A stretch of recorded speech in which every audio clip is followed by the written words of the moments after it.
Hello students, आज हम लोग पुराने आगे बढ़ेंगे, नए चैप्टर में रेस्पिरेशन में आगे बढ़ेंगे। ठीक है, कल हम लोगों ने देखा था रेस्पिरेशन इन रूट्स, आज देखते हैं रेस्पिरेशन इन स्टेम्स। ठीक है, स्टेम्स। ठीक है, the respiration in the stem of plant, we should plant the soft stems of small herbaceous plants have stomata in them, where the hard and woody stem of large plants and trees have lenticels in them. होता क्या है, plants के stems भी respiration करती है। मैंने आपको पिछले क्लास में पढ़ाया था। होता क्या है, जो प्लांट्स के हर्बेशियस प्लांट्स, हर्बेशियस का मतलब जो हर्ब्स होते हैं, जो भी हर्ब्स होते हैं वो हिस्सा हर्ब्स हैं, यानी उस प्लांट्स का स्टेम सॉफ्ट होगा। उसको हम लोग तोड़ना चाहें तो आसानी से तोड़ सकते हैं। ठीक है ना, तो उसमें स्टोमाटा प्रेजेंट, यानी ग्रीन हिस्सा है तो ऑब्वियसली उसमें स्टोमाटा प्रेजेंट है। तो स्टोमाटा प्रेजेंट है तो उसी स्टोमाटा के द्वारा गैसेस डिफ्यूज़न का प्रोसेस होता है, यानी कि रेस्पिरेशन का प्रोसेस होता है। लेकिन वहीं पे जो हर्बेसियस नहीं है, जो वुडी हैं, वुडी प्लांट्स हैं, गुलाब, बेला, ये नीम, पीपल, बड़गद, उनके जो स्टेम्स होते हैं वो वुडी होते हैं। वुडी स्टेम्स और लार्ज प्लांट्स के जो होते हैं, जो ट्रीज़ होते हैं बड़े बड़े, उनमें लेंटिकल्स होता है। लेंटिकल क्या है? Lenticel is a small area of bark in woody stem.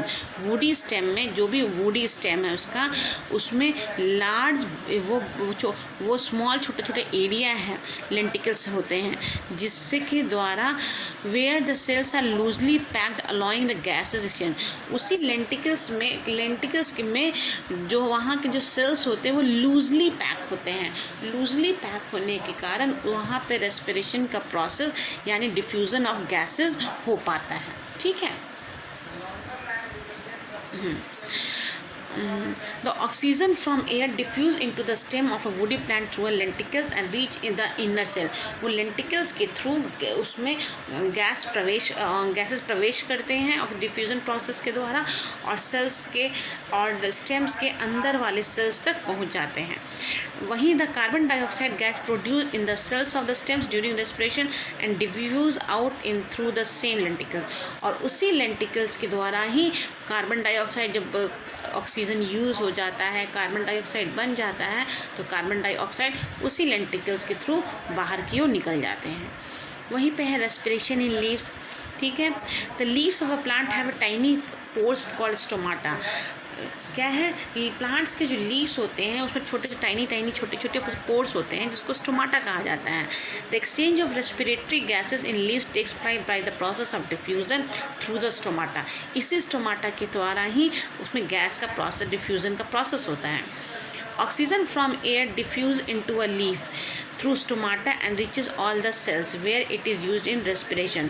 Oxygen जो होता है इसी लीफ में स्टोमाटा के द्वारा ही डिफ्यूज़ हो जाता है, और कार्बन डाइऑक्साइड उसी स्टोमाटा के थ्रू बाहर की ओर निकल जाता है। तो इस तरह से रेस्पिरेशन का प्रोसेस होता है। Respiration in leaves occur during day time. ये बात कभी नहीं भूलिएगा कि रेस्पिरेशन जो प्लांट्स में होता है वो during day time as well as at night, दोनों में रेस्पिरेशन होता है। दिन के समय भी रेस्पिरेशन होता है, रात के समय, क्योंकि ये रेस्पायर कर रहे हैं, सांस ले रहे हैं, तो ये ऑर्गेनिज्म है जिसको दिन क्या रात क्या दोनों के समय ऑक्सीजन की ज़रूरत पड़ेगी। ठीक है, लेकिन वहीं पे फोटोसिंथेसिस का जो प्रोसेस होता है वो ओनली डे टाइम ही होता है। ठीक है, कोई भी फोटोसिंथेसिस रात को नहीं होता है, एक दो एक्सेप्शनल केसेस हैं। Due to the net gases exchange in leaves of plants कुछ फॉलोज प्रोसेस होते हैं। During day time when photosynthesis occur oxygen is produce. जब फोटोसिंथेसिस होता है तो ऑक्सीजन प्रोड्यूस होता है। The leave use some of this oxygen for respiration and rest of oxygen diffuse out in the air. Leaves क्या करते हैं, जो लीव्स फोटोसिंथेसिस के बाद ऑक्सीजन को एटमॉस्फेयर में जब छोड़ देते हैं, उसी में से कुछ ऑक्सीजन को लीव्स अपने लिए यूज़ करते हैं, और जितना रेस्ट ऑक्सीजन बचता है उसको एटमॉस्फेयर में वो छोड़ देते हैं। Again during day time carbon dioxide produced by respiration, और उसी डे टाइम में ही इस ऑक्सीजन को यूज़ करने से क्या होता है, कार्बन डाइऑक्साइड रिलीज़ होता है।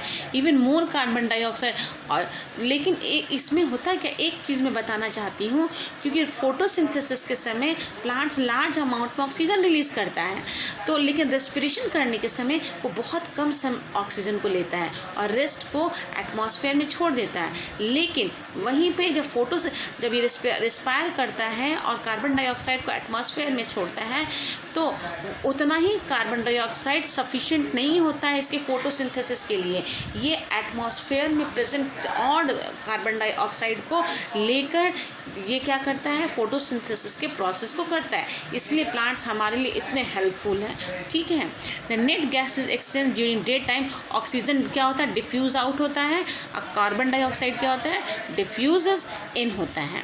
वहीं पे रात में जब फोटोसिंथेसिस नहीं होता है तो नो ऑक्सीजन प्रोड्यूस, कोई ऑक्सीजन प्रोड्यूस नहीं होता है। Oxygen from air diffuse into the leaves to carry out respiration, and carbon dioxide produce by respiration diffuses out, क्योंकि वो रात के समय सिर्फ रिस्पायर कर रहा है, इसलिए क्या कर रहा है, वो ऑक्सीजन को ले रहा है, यानी ऑक्सीजन डिफ्यूज़ इन हो रहा है और कार्बन डाइऑक्साइड डिफ्यूजेस आउट हो रहा है, ठीक है। अब बात करते हैं रेस्पिरेशन इन एनिमल्स में। रेस्पिरेशन इन एनिमल्स में सबसे पहले हम अमीबा की बात करते हैं। In amoeba respiration takes place by simple diffusion gases through their cell membrane. Amoeba में डिफ्यूज़न का प्रोसेस, उसके सेल डिफ्यूज़न के प्रोसेस के द्वारा उसका रेस्पिरेशन होता है, सिंपल सेल मेम्ब्रेन के द्वारा। वहीं पे एक लाइन में सबके बारे में बताऊँ। अमीबा में किसके द्वारा होता है, सेल मेम्ब्रेन के द्वारा डिफ्यूज़न का प्रोसेस होता है, that is known as respiration. वहीं पे वहीं पे अर्थवॉर्म हो गया। अर्थवॉर्म जो कि मिट्टी में रहता है, इसका स्किन एब्जॉर्ब करता है ऑक्सीजन को, ठीक है, और कार्बन डाइऑक्साइड को रिलीज़ करता है। उसका स्किन ही रेस्पिरेटरी ऑर्गन है फॉर द रेस्पिरेशन। वहीं पे एक्वेटिक एनिमल जैसे फिश हो गए, प्रॉन हो गए, मसल्स हो गए, ये उन लोग के पास गिल्स प्रेजेंट होते हैं which extract oxygen dissolve in water. जो वाटर में ऑक्सीजन डिज़ोल्व है वो गिल्स उससे एक्सट्रैक्ट करता है ऑक्सीजन को, and take away carbon dioxide from the body, और बॉडी से कार्बन डाइऑक्साइड को भी रिलीज़ करता है। वहीं पे in insect like grasshopper, cockroach, housefly, mosquito, ये सब के शरीर के एब्डोमिनल पोर्शन में स्पाइरिकल्स यानी कि छोटे छोटे होल्स प्रेजेंट होते हैं, जिसको कहते हैं स्पाइरिकल्स, और उसके पूरे बॉडी में स्पाइरिकल्स प्रेजेंट होते हैं, और एक छोटे छोटे ट्यूब, वो जो छेद हैं छोटे छोटे ट्यूब से आपस में जुड़े होते हैं, जिसको कहते हैं ट्रैकिया, ठीक है। ये ट्रैकिया और ये स्पाइरिकल्स जो हैं, ये इसके रेस्पिरेटरी ऑर्गन्स हैं, जिसके द्वारा ये रेस्पिरेशन करता है। The respiratory organ on land such as man, birds, lizard, dog, frog etc are lung. वहीं पे वैसे ऑर्गेनिज्म जो लैंड पे रहते हैं, जैसे ह्यूमन बीइंग्स, लिजर्ड, डॉग हो गए, बर्ड्स हो गए, ये सभी जो रिस्पायर करते हैं, ये सभी का रिस्पायर करने का जो प्रोसेस है वो लंग्स है, ठीक है। The rate of breathing in aquatic animal is much faster than in animal. Aquatic animals का रेट ऑफ ब्रीथिंग होता है बहुत ज़्यादा होता है टेरेस्ट्रियल एनिमल से, ठीक है। अब मैं थोड़ा सा आपको diffusion in respiration in amoeba को थोड़ा डिटेल में मैं कल पढ़ाऊँगी, थोड़ा हर एक का, उसका थोड़ा अर्थवॉर्म का, थोड़ा फिश का, उसके बाद हम लोग ह्यूमन बींग्स की तरफ चलेंगे, ठीक है। जो टॉपिक आप लोग को नहीं समझ में आता है उस टॉपिक के बारे में आप कमेंट्स लिख के मुझे मैसेज कर सकते हैं, उसको मैं फिर से समझाऊंगी। Okay, bye.